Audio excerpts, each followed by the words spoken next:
Selamat malam teman-teman. Kembali lagi di channel saya, Lion of Judah. Di video kali ini, kita akan mendengarkan penjelasan yang sangat menarik dari Pak Pendeta Saifuddin Ibrahim yang membahas topik agama Islam telah hancur atau agama Islam tinggal nama. Untuk lebih jelasnya, mari kita simak video Pak Pendeta Saifuddin Ibrahim berikut ini supaya kita mendapatkan penjelasan yang akurat mengapa Pak Pendeta Saifuddin Ibrahim mengatakan agama Islam hancur dan sekarang tinggal nama. Simak videonya sampai selesai. Tuhan Yesus memberkati. Haleluya.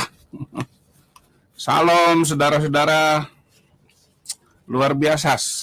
Pagi hari ini saya live khusus. Saya ingat dengan hafalan-hafalan saya ketika saya masih menjadi orang di seberang sana dan memahami betul ajaran itu. Kenapa kok ustadz-ustadz sekarang ini ngomongnya makin ngawur, makin nggak jelas, makin kadrun. Jadi ini terjadi kadrunisasi yang luar biasa loh. Ada hadis Nabi yang saya hafal dulu.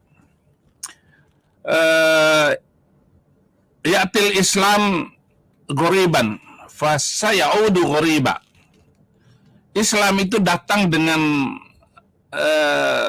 aneh dan akan kembali dengan aneh. Fatu balil gurba, dan beruntunglah orang-orang aneh itu. Jadi begitu hadisnya.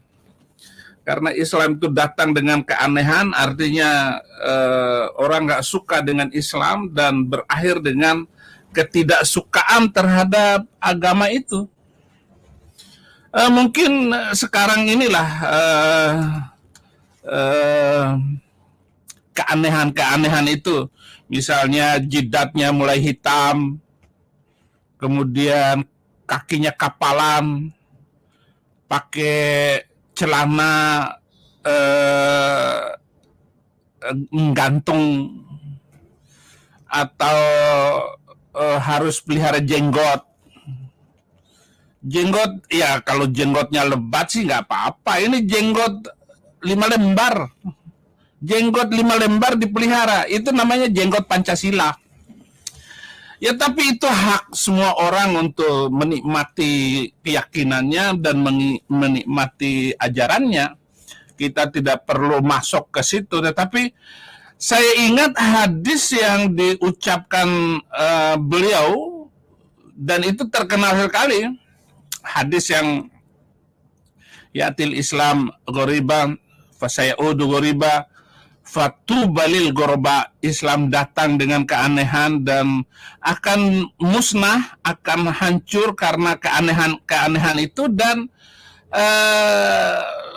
beruntunglah orang yang aneh.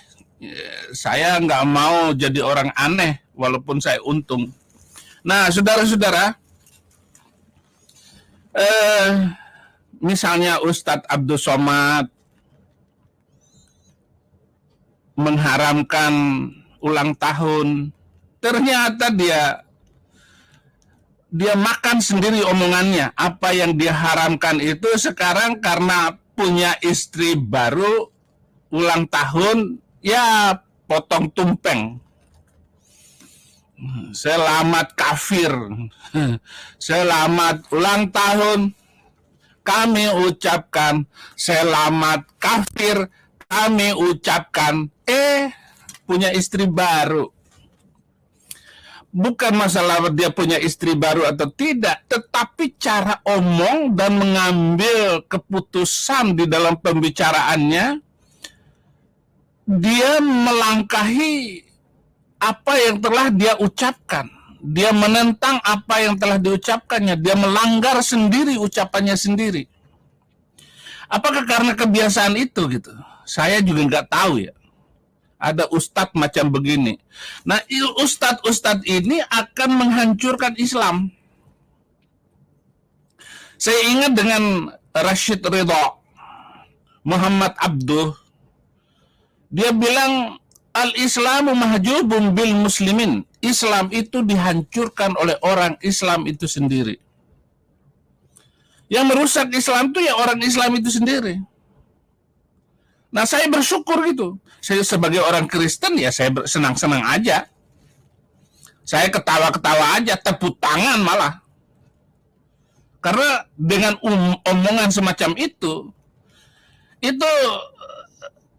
saya senang sekali. Artinya banyak orang Islam akhirnya masuk Kristen. Tetapi saya mempertahankan iman saya, kekristenan saya dengan bangga, dengan kebaikan-kebaikan dan keberanian. Bahkan saya masuk penjara hanya sekedar saya mengkristenkan banyak orang katanya. Kok masuk penjara gara-gara masuk Kristen? Apa salah saya? Indonesia bebas beragama kok. Saya dituduh penista agama. Menistakan agama siapa? Berarti saya sudah berhasil menistakan agama dong. Agama apa yang saya nistakan? Justru ada agama yang menistakan agama lain. Yaitu dengan memerintahkan orang yang beragama lain, yang tidak mau beragama dengan agama saya, itu boleh dibunuh. Lah kalau kita ikuti ayat Al-Quran, ya hancur dunia ini, hancur Indonesia. Karena Al-Quran boleh membunuh manusia lain karena beda agama, boleh membunuh orang Yahudi dan orang Kristen. Ayatnya nggak usah dibuka. Hafal semua saya ayat-ayat itu. Kembali lagi bahwa Muhammad Abduh, seorang pembaharu dari Mesir, dia yang luar biasa memberi pencerahan terhadap orang Islam untuk tidak jumud berpikir, agar tidak membuat ulasan-ulasan seperti itu, mengatakan ulang tahun haram. Itu kebegoan murni dari seorang ustadz. Masa begitu saja nggak boleh, sementara banyak orang Islam yang merayakan ulang tahun, tetapi diharamkan oleh Ustadz Abdul Tomat. Pagi tobat, sore kumat.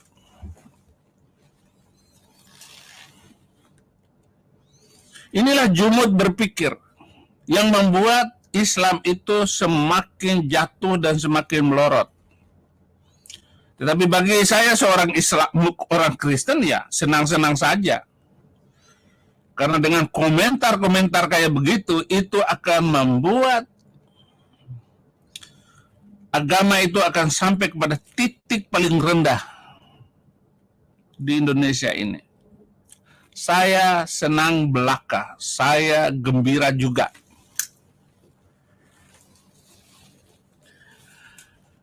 Saudara, ada satu hadis terkenal juga, ini hadis yang perlu saya sampaikan dalam live saya ini. Saudara Muslim tersinggung, ya silakan. Saudara tersinggung, ataupun mungkin Anda berkata bahwa Pendeta Saifuddin Ibrahim itu jangan nyinggung-nyinggung Islam lagi gitu. Kalau sudah masuk Kristen, ya jangan menyinggung Islam lagi. Saudara, Al-Quran itu yang menghina kekristenan. Al-Quran yang menghina Yahudi, yang menyinggung-nyinggung Kristen. Kalau nggak mau disinggung, jangan nyinggung. Atau hapus dulu ayat-ayat Al-Quran yang menyinggung kekristenan. Bahkan boleh membunuh kekristenan. Innalladzina kafaru min ahlil kitabi wal musyrikina fi nari jahannam khalidina fiha ulaika hum syarrul bariyah. Sesungguhnya orang-orang kafir, yaitu ahli kitab Yahudi dan Kristen, di neraka jahanam selama-lamanya. Mereka adalah seburuk-buruknya makhluk. Hapus dulu ayat ini, baru melarang saya untuk menyinggung Islam. Oke? Atau jangan ada ustadz yang nyinggung-nyinggung Kristen lagi. Apalagi khutbah Jumat. Kalau nggak nyinggung Kristen itu semua ustadz itu nggak sah khutbahnya sepertinya.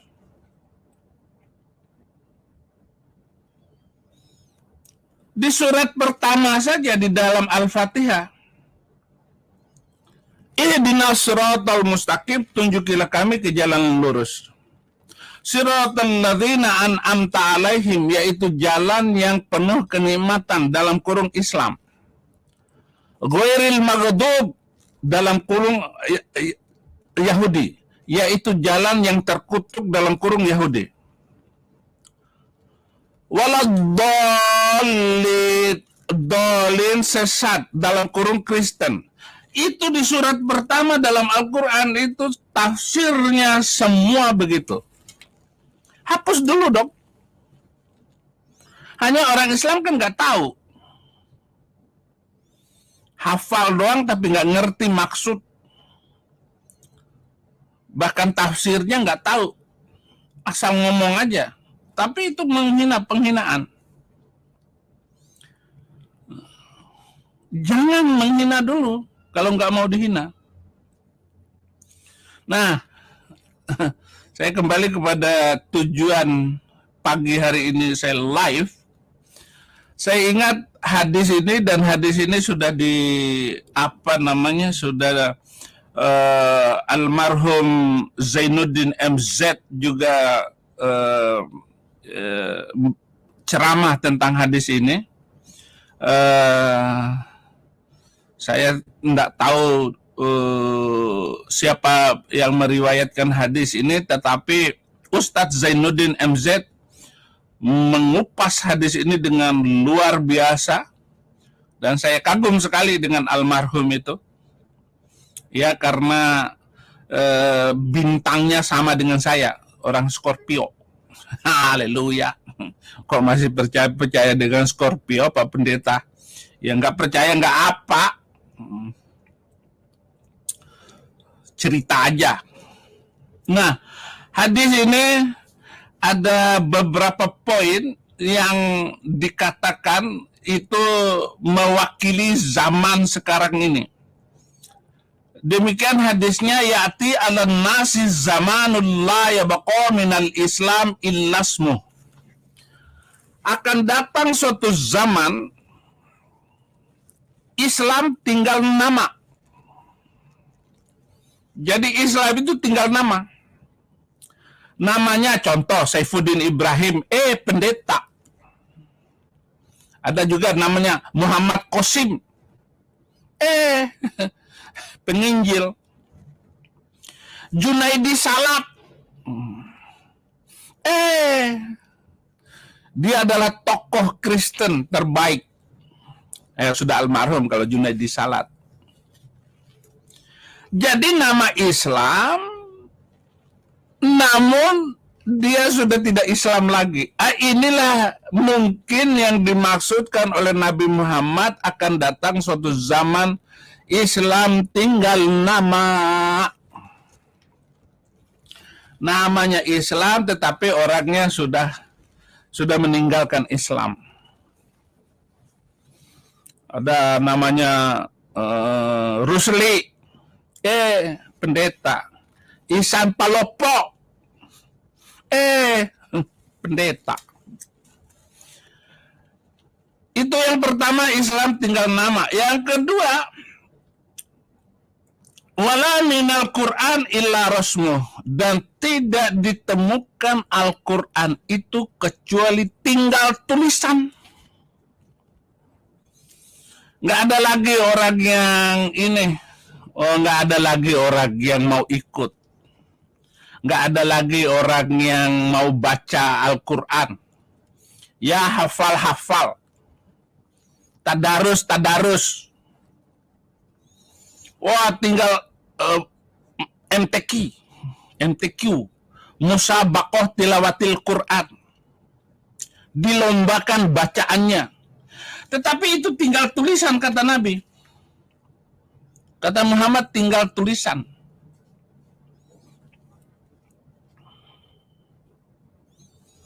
Sekarang apa kaitannya menghafal kitab suci dengan pembangunan manusia seutuhnya? Bisa nggak ada kaitannya nggak? Dengan kemajuan ekonomi, dengan menghafal kitab Injil. Apa untungnya? Tapi tidak memberikan dampak apa-apa terhadap apa yang dihafal itu. Dan tidak memberikan keuntungan sama sekali bagi kemajuan teknologi dan kemajuan seseorang di dalam pencapaian etos kerja, efisiensi. Nggak ada. Kalau nggak ada, ngapain? Untuk apa? Atau itu maksudnya Nabi Muhammad bahwa mengatakan bahwa Islam Al-Quran tinggal tulisan. Saya juga senang dengan hadis ini. Makanya saya hafal di luar kepala.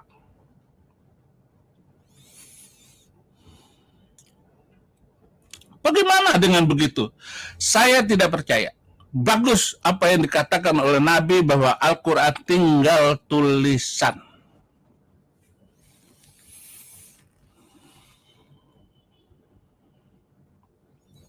Yang ketiga, wala minad-din illa darsuh. Dan tidak ada agama kecuali pelajaran. Pelajaran agama, banyak belajar agama, tetapi bagus, tidak ada dampaknya. Pelajaran agama, pelajaran doang. Barang siapa yang mencuri, potong tangannya. Nggak berani dipotong. Karena itu undang-undang abad ke-7. Nggak bisa diberlakukan di Indonesia ini, potong tangannya. Sadis. Undang-undang sadis itu ya cukup untuk abad ke-7 itu. Sudah nggak bisa lagi. Yang berzina, rajam. 100 kali rajaman. Asyariku wasyarikatu faqta'u aydiyahuma. Pencuri laki dan pencuri perempuan, potong kedua tangannya. Wah, itu kalau diberlakukan di Indonesia, Aceh saja nggak bisa memberlakukan hukum potong tangan. Udah jelas itu. Ini negara Serabi Mekah. Nggak bisa, saudara-saudara. Makanya agama tinggal pelajaran. Kita orang Kristen jangan begitu. Kita harus menjadi pelaku firman. Apa pelaku firman? Kasihilah sesamamu manusia. Bukan kasihlah sesamamu agama, sesamamu Kristen, nggak ada. Dengar baik-baik. Kasihilah sesamamu manusia.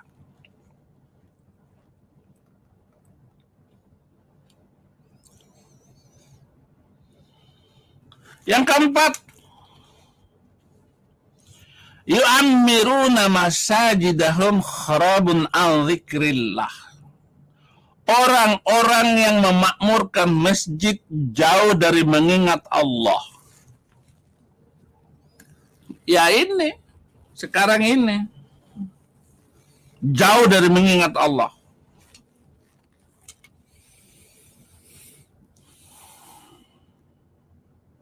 Tiba-tiba sholat, dulu nggak sholat. Nggak ngerti apa yang dibaca.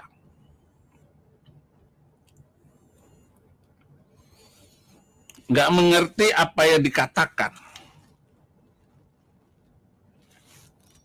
Jadi itu saudara-saudara. Janganlah kita datang ke gereja, ke rumah ibadat, tidak mengingat Tuhan kita. Senang saya dengan hadis Nabi ini, apa yang dikatakannya itu luar biasa. Jadi bukan saja untuk orang Islam, tapi juga untuk orang Kristen. Jangan datang ke gereja gaya doang. Jadi menipu di dalam gereja, banyak itu orang kayak begitu. Yang kelima peringatan ini, asyarru min ahluz zaman ulama sejahat-jahatnya manusia pada waktu itu adalah yang disebut ulama ulama busuk, ulama jahat.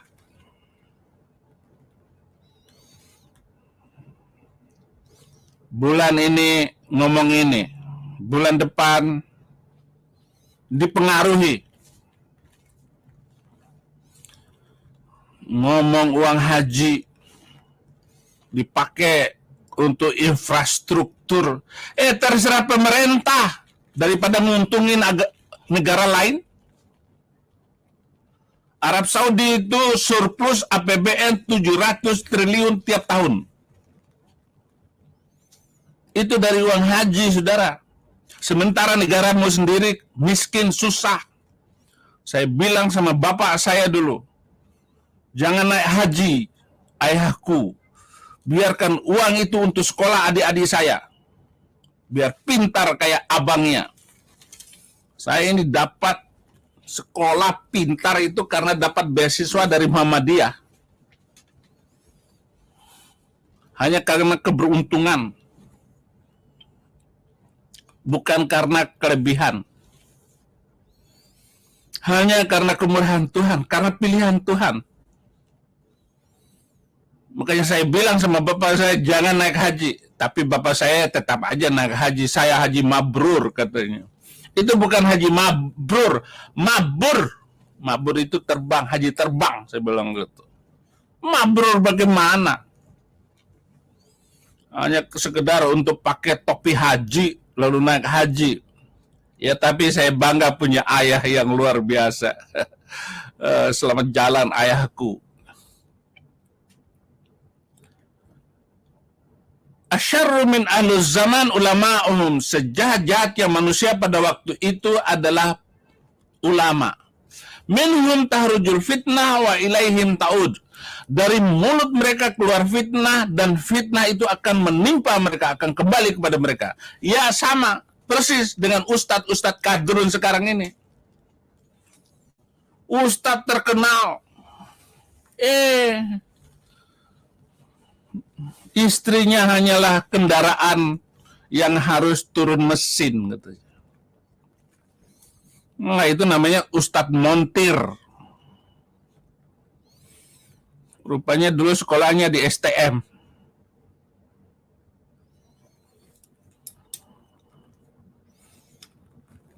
Kembali fitnah itu menimpa mereka. Dan berapa banyak ustadz itu kena timpa fitnah yang keluar dari mulutnya. Ahok dihina. Sekarang kena semua itu. Ustadz-ustadz kadrun kena akibatnya.